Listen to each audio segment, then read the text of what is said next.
Hello guys, get ready because in this video I'm going to show you how to fix Infinix Hot 60 won't send MMS messages.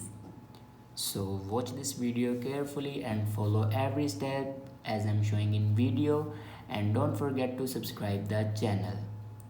So let's start the video. First of all, check your network connection works properly or not. If it doesn't work properly, then update your network connection.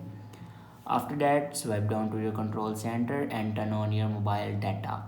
After turn on your mobile data, then go back to your home screen and open your settings.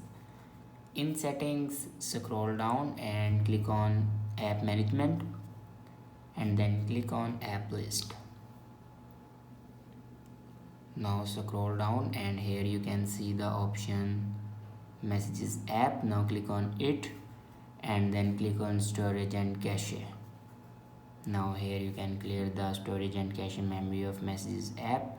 After clear storage and cache memory, then go back to your home screen and restart your device. For restart your device, press and hold power button and then click on restart. After doing these steps, your problem will be fixed. I hope this video is helpful for you. Thanks for watching.